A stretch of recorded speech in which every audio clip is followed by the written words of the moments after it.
Assalamualaikum warahmatullahi wabarakatuh. Karya dari beliau, sang inspirator, sang budayawan, Bapak Hadi Priyanto, tentang Raden Mas Panji Sosro Kartono.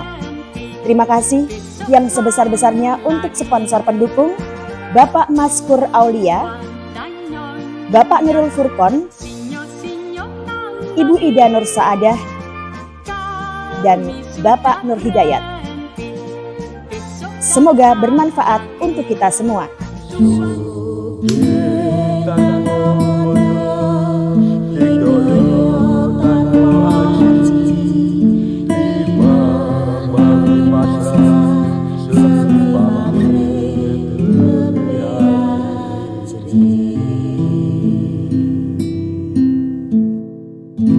Sebagai bukti kegelisahan beliau terhadap masyarakat di Kabupaten Jepara, agar supaya tetap mengingat dan selalu memberikan motivasi, inspirasi untuk Sosro Kartono, mengenang sejarah Sosro Kartono, dan terutama untuk generasi muda.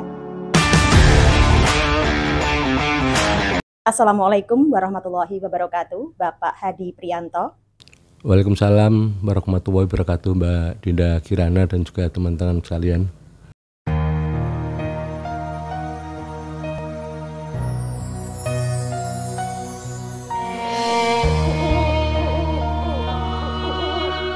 Tentang seperti apa pembuatan dan filosofinya, kenapa Bapak Hadi Priyanto membuat buku tentang Sosro Kartono atau Raden Mas Panji Sosro Kartono. Setelah sekian lama mungkin berada di birokrasi pemerintahan, kemudian ternyata banyak tokoh Jepara, orang-orang hebat Jepara yang kemudian tidak dikenal di daerahnya sendiri.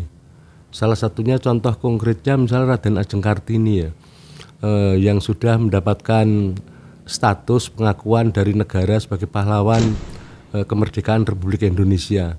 Tetapi kita mengenal beliau juga sekitar kayak kulit ari ya, mengenal hanya Raden Ajeng Kartini, Putri Jepara, lahir Jepara tanggal 21 April. Setelah itu kita gagap, tidak tahu apa-apa sebenarnya tentang Raden Ajeng Kartini. Banyak orang yang memperingati hari kelahirannya, tetapi kemudian tidak tahu juga gagasan Kartini, cita-cita Kartini, perjuangan Kartini, apa yang sudah dilakukan Kartini. Apalagi kemudian Sosro Kartono, kakak kandung Raden Ajeng Kartini dan sekaligus mentor dari R.A. Kartini, sehingga R.A. Kartini mampu menelurkan gagasan-gagasan yang luar biasa. Salah satunya adalah memang dari Sosro Kartono. Sosro Kartono yang demikian luar biasa di Jepara pun hanya dikenal kayak kulit ari ya. Bahwa ikhtiar itu tidak mudah, karena memang masyarakat sudah berubah pada tataran yang orang yang kemudian ingin instan, kemudian budaya-budaya hedonis, kemudian materialistik yang kuat, konsumeristik yang kuat, itu tidak mudah untuk memperkenalkan seorang tokoh masa lalu untuk kemudian dipahami, kemudian setelah dipahami, kemudian dimengerti, kemudian kita bisa menarik benang merah misalnya dari ajaran Sosro Kartono, kemudian dari perjuangan Sosro Kartono, itu kemudian kita bisa menarik benang merah, ada nggak yang relevan dengan masa sekarang misalnya.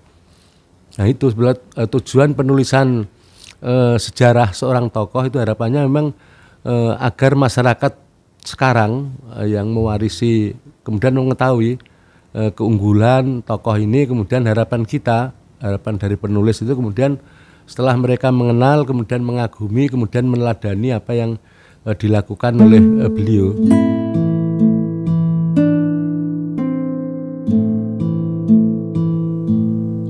Dan Bapak Hadi Priyanto di sini pasti tahu seperti apa kisah-kisah perjalanan hidup sosok dari Sosro Kartono ini sehingga membuat Bapak Hadi Priyanto terinspirasi untuk membuat bukunya.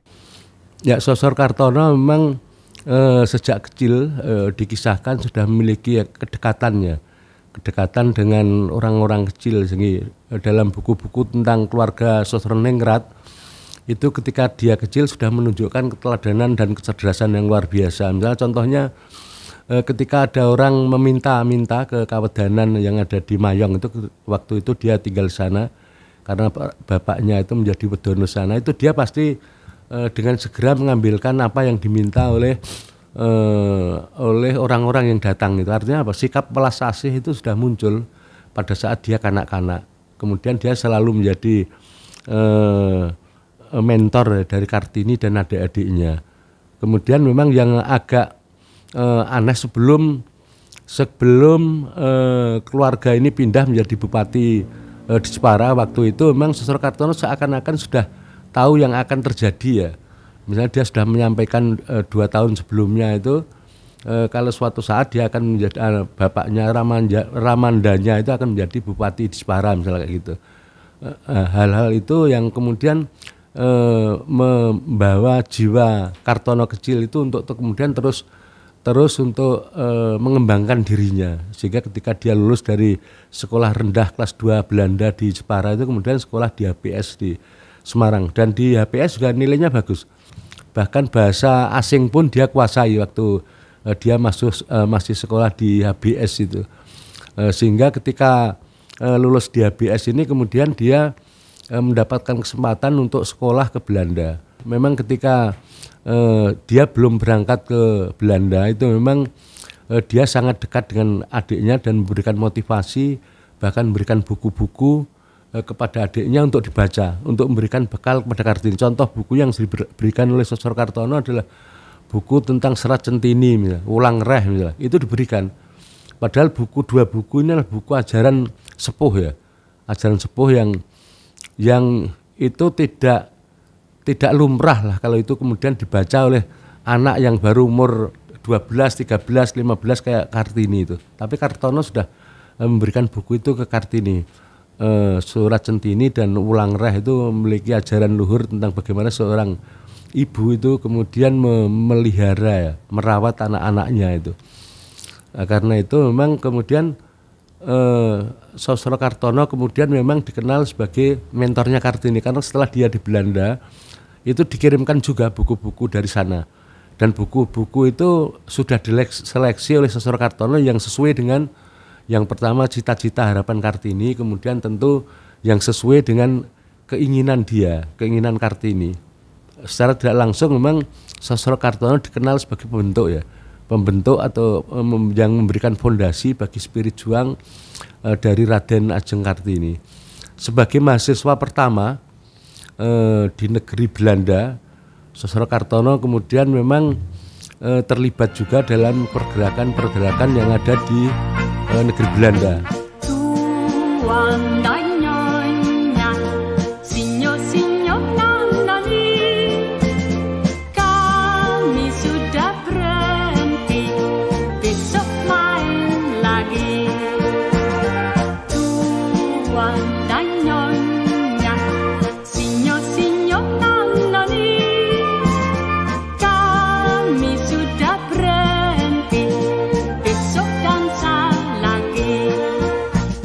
Baik Bapak Hadi Prianto, kita semua tahu peran dari Sosro Kartono di kemerdekaan ini sangat besar dan sangat hebat. Dari Presiden pertama kita Soekarno memberikan julukan Sosro Kartono ini adalah putra yang sangat luar biasa. Seperti apa menurut Pak Hadi Prianto? Setelah kembali ke bumi pertiwi ya, yang pertama karena dia sangat merindukan ibunya, Raden Ajeng Asirah itu, karena setelah puluhan tahun tidak bertemu itu. Kemudian yang kedua, memang dia menerima kayak wangsit ya, bisikan gaib gitu, kalau dia harus kembali ke tanah air untuk bersama-sama berjuang dengan putra-putri Indonesia. Nah, memang setelah beliau berada di Indonesia, kemudian tidak bertempat tinggal di Jepara karena memang seluruh keluarga dari Sosro Ningrat kan sudah tidak ada yang di Jepara. Kemudian dia bertempat tinggal di Bandung. Dia pikir bahwa Bandung itu cocok karena Bandung itu dingin ya. Waktu itu ya, Bandung itu dingin, kemudian Bandung itu pusat pergerakan pemuda. Ach, lief Indië, mijn dierbaar geboorteland. Alleen aan jou heb ik heel mijn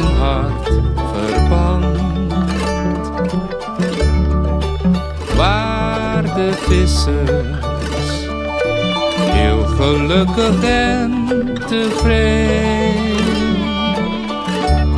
Stil mijmerend weer. Ketika berada di Bandung pertama kali memang Sosro Kartono sudah menarik perhatian orang ya. Yang pertama pemerintah Hindia Belanda pun kemudian mencoba untuk mengaruhi Sosro Kartono karena seorang sarjana yang lulus dengan prestasi akademik yang bagus, kemudian sudah memiliki kegiatan yang sangat banyak, menjadi penerjemah di Liga Bangsa-Bangsa misalnya, kemudian menjadi wartawan perang sebuah surat kabar Amerika yang sangat berpengaruh waktu itu, sehingga ketika kabar Sosro Kartono pulang itu menjadi momok bagi pemerintah Hindia Belanda, sehingga banyak yang mencoba mempengaruhi Sosro Kartono untuk menjadi bupati, untuk menjadi kepala perpustakaan nasional, menjadi kepala perpustakaan, ketua arsip kayak gitu. Ya, artinya banyak tawaran untuk supaya Sosro Kartono menjadi bagian pemerintah Hindia Belanda, tetapi semua ditolak oleh Sosro Kartono. Dia seorang sarjana sehingga ketika datang di Bandung pun kalangan pemuda waktu itu sudah menaruh hormat ya, rasa hormat, karena yang pertama mahasiswa waktu itu Soekarno masih kuliah. Kemudian yang lain pun yang pemuda-pemuda seusia Soekarno masih kuliah dan dia sudah datang sebagai seorang sarjana dari Belanda. Nah, karena itu Sosro Kartono memang mendapatkan tempat, dan salah satu keunggulan yang diketahui oleh masyarakat atau kalangan pemuda waktu itu adalah kemampuan Sosro Kartono dalam berbahasa. Dia memiliki kemampuan 27 bahasa. Karena itu kemampuan itu kemudian digunakan oleh Sosro Kartono untuk memberikan mengedukasi ya, karena dia diminta juga oleh kalangan pemuda waktu itu untuk memberikan kursus bahasa Inggris, bahasa Jepang, bahasa apapun lah, diminta Sosro Kartono untuk memberikan itu. Semua orang yang masuk ke dalam taman siswa hilang titelnya Mas, Raden, Raden Mas, Raden Ayu, Raden Ajeng. Ia masuk ke dalam taman siswa dengan titel Ki kalau laki-laki, Nyi kalau perempuan yang sudah bersuami, dan Ni kalau perempuan yang belum bersuami. Dengan begitu lalu kita sama. Di dalam taman siswa tidak ada perbedaan. Tempat yang digunakan oleh Sosro Kartono untuk mengajar bahasa-bahasa asing pada para pemuda pergerakan waktu itu adalah pertama di hotel, tapi kemudian berpindah kepada rumahnya ibunya Rakhmi Hatta ya, dan di sanalah kemudian terjadi interaksi. Kemudian juga ada diskusi-diskusi, tidak hanya kemudian tentang seputar bahasa, tapi kemudian terkait juga dengan pergerakan-pergerakan, cita-cita, dan itu didiskusikan bersama. Bukan hanya di tempat itu, tapi kemudian diskusi juga kemudian kemana-mana arah diskusi itu. Tapi intinya mereka mulai memperjuangkan yang namanya kemerdekaan Republik Indonesia itu. Dan salah satu yang kemudian dikenal oleh Sosro Kartono adalah Insinyur Soekarno yang waktu itu masih sekolah di ITB ya. Kala itu Sosro Kartono juga mendapatkan kesempatan untuk menjadi kepala sekolah dari sekolah yang didirikan oleh Ki Hajar Dewantoro, yang mendirikan sekolah di Bandung, dan kemudian dia mendapatkan kesempatan untuk menjadi kepala sekolah itu yang didirikan oleh Ki Hajar Dewantoro. Di sana yang menjadi guru salah satunya adalah Insinyur Soekarno juga, sehingga terjadi interaksi bukan hanya di kelas waktu mereka mengajar, tapi kemudian sering datang kemudian diskusi bersama. Yang didiskusikan adalah tentang pergerakan kemerdekaan. Jadi sudah pada satu kondisi di mana mereka memang segera ingin mendeklarasikan diri sebagai bangsa yang merdeka. Dan salah satu yang memberikan kontribusi yang tidak nampak di panggung depan tapi dari belakang adalah Sosro Kartono. Dari apa yang Pak Hadi Prianto sampaikan, di sini juga pasti ada ajaran-ajaran dari Sosro Kartono dan perjuangan-perjuangan dari Sosro Kartono. Bisa disampaikan Bapak? Sosro Kartono memiliki banyak ajaran, tetapi itu berangkat dari mindset, berangkat dari keyakinan diri bahwa beliau memiliki ancasing urip ya, arah kehidupan dia itu ngawula marang kawulaning Gusti. Ngawula marang kawulaning Gusti itu dia, walaupun dia seorang tabib yang terkenal waktu itu, dia menempatkan orang-orang yang datang, orang-orang yang menderita, orang-orang yang membutuhkan pertolongan, orang-orang miskin yang memerlukan bantuan, itu sebagai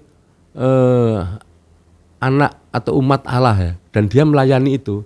Jadi Sosro Kartono menempatkan dia sebagai pemimpin, sebagai tokoh waktu itu, menempatkan dia karena dia meyakini bahwa orang-orang yang datang itu kawulaning Gusti gitu. Nah, posisi itulah yang kemudian mungkin jarang yang dimiliki oleh pemimpin saat ini. Sosro Kartono sudah memberikan ajaran tadi ngawula marang kawulaning Gusti. Semua yang dilakukan oleh Sosro Kartono itu dimensinya adalah melayani warga, melayani masyarakat, terutama pada masyarakat yang membutuhkan uluran tangan ya, masyarakat yang sakit, masyarakat yang miskin, masyarakat yang menderita, dan dia menempatkan dia pada fokus pelayanannya. Dia tidak menghiraukan dirinya sendiri sehingga beliau sendiri tidak pernah menikah ya dalam sejarah Sosro Kartono. Kemudian dia tidak memiliki rumah karena seluruh hasil rezeki yang didapat dia dari menolong orang yang sakit atau kegiatan-kegiatan dia menulis itu kemudian dikembalikan seluruhnya untuk menolong orang lain. Karena itu dia memiliki ajaran aji kantong bolong ya. Semua rezeki itu dibantukan kepada orang-orang yang membutuhkan, terutama pada anak-anak yang pengen sekolah tapi tidak memiliki biaya. Nah, dia berikan itu secara cuma-cuma kepada anak-anak yang miskin waktu itu, juga kepada yang membutuhkan, juga pada orang yang membutuhkan pertolongan dari Sosro Kartono. Kemudian dia karena memang ancasing ngurip tungawula marang kawulaning Gusti, ya dia memang total melayani masyarakat, tidak melihat waktu ya. Bahkan ketika beliau ada di Sumatera karena undangan dari Sultan di Langkat sana, kemudian dia berikhtiar di rumahnya ada pengobatan dengan air putih yang kemudian ditaruh di bawahnya huruf alif itu, yang sudah dia sendiri yang buat dengan cara yang Sosro Kartono sendiri lakukan dengan doa, sehingga air itu menjadi serono bagi orang-orang yang membutuhkan, walaupun Sosro Kartono tidak ada di rumah, tapi orang itu cukup membawa air putih kemudian ditaruh di bawah huruf alif, kemudian dia meminta doa, kemudian air itu untuk menyembuhkan banyak orang. Itulah Tirto Husodo yang kemudian Sosro Kartono dikenal sebagai seorang tabib yang menggunakan pengobatan air putih itu. Itu yang kemudian dilakukan sepanjang hayat Sosro Kartono ketika kembali ke Indonesia. Yang pertama adalah kemudian pada tataran pergerakan pemuda di Bandung itu, kemudian dalam tetulung ya, labuh-labet marang kawulaning Gusti itu. Ajaran ini sangat banyak. Jadi misalnya contoh kecilnya misalnya tentang bagaimana seseorang harus mengabdi, seseorang harus bekerja. Dia punya ajaran tentang teman-teman, sungguh dan sungguh-sungguh benar. Berangkat dari kegelisahan Bapak Hadi Prianto yang seperti Bapak sampaikan tadi, sehingga tercetus untuk membuat sebuah buku tentang Sosro Kartono atau Raden Mas Panji Sosro Kartono. Kegelisahan ini menimbulkan ide-ide baru dan juga gagasan-gagasan baru. Tentunya banyak sekali pesan-pesan yang ingin Bapak sampaikan kepada masyarakat yang ada di Kabupaten Jepara, terutama ini generasi muda Bapak, supaya terus terinspirasi dari sosok Sosro Kartono ini untuk ke depan, untuk membangun Jepara. Seperti apa Bapak? Ya, saya pikir kalau kita mau belajar tentang sosok seorang Sosro Kartono, itu banyak manfaat, banyak hal yang bisa kemudian masih bisa kita teladani saat ini, walaupun beliau saat itu hidup pada masa kemerdekaan awal ya, bahkan sebelumnya juga, tetapi kemudian masih banyak yang relevan dengan saat ini. Ketulusan Sosro Kartono tadi saya sampaikan bahwa seluruh hidupnya itu untuk melayani masyarakat. Kesungguhan Sosro Kartono itu juga ditunjukkan dengan tadi seluruh kemampuannya itu juga untuk diberikan kepada bangsanya melalui pergerakan. Bahkan seluruh kekuatan spiritual dia itu diberikan kepada para pemuda pergerakan waktu itu, menjadi inspirasi bagi mereka berani memproklamirkan kemerdekaan. Itu salah satunya itu muncul dari Sosro Kartono. Bahkan ketika Soekarno menentukan tanggal 17 Agustus tahun 1945 sebagai tanggal kemerdekaan, dan dia menolak tanggal lain yang disodorkan oleh para pemuda waktu itu mulai tanggal 15, 16, tapi dia menggunakan tanggal 17. Salah satu yang memberikan nasihat tanggal itu adalah Sosro Kartono, di antara 4 tokoh yang saat itu memberikan nasihat bahwa tanggal yang tepat untuk kemerdekaan bangsa Indonesia adalah 17 Agustus 1945. Dan kini kita sebagai anak-anak muda, sebagai warga masyarakat, saya pikir harusnya kita memiliki tanggung jawab untuk tadi mewarisi spirit Sosro Kartono yang sampai akhir hayatnya itu menyerahkan dirinya pada bangsa, negara, dan masyarakat.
Proklamasi.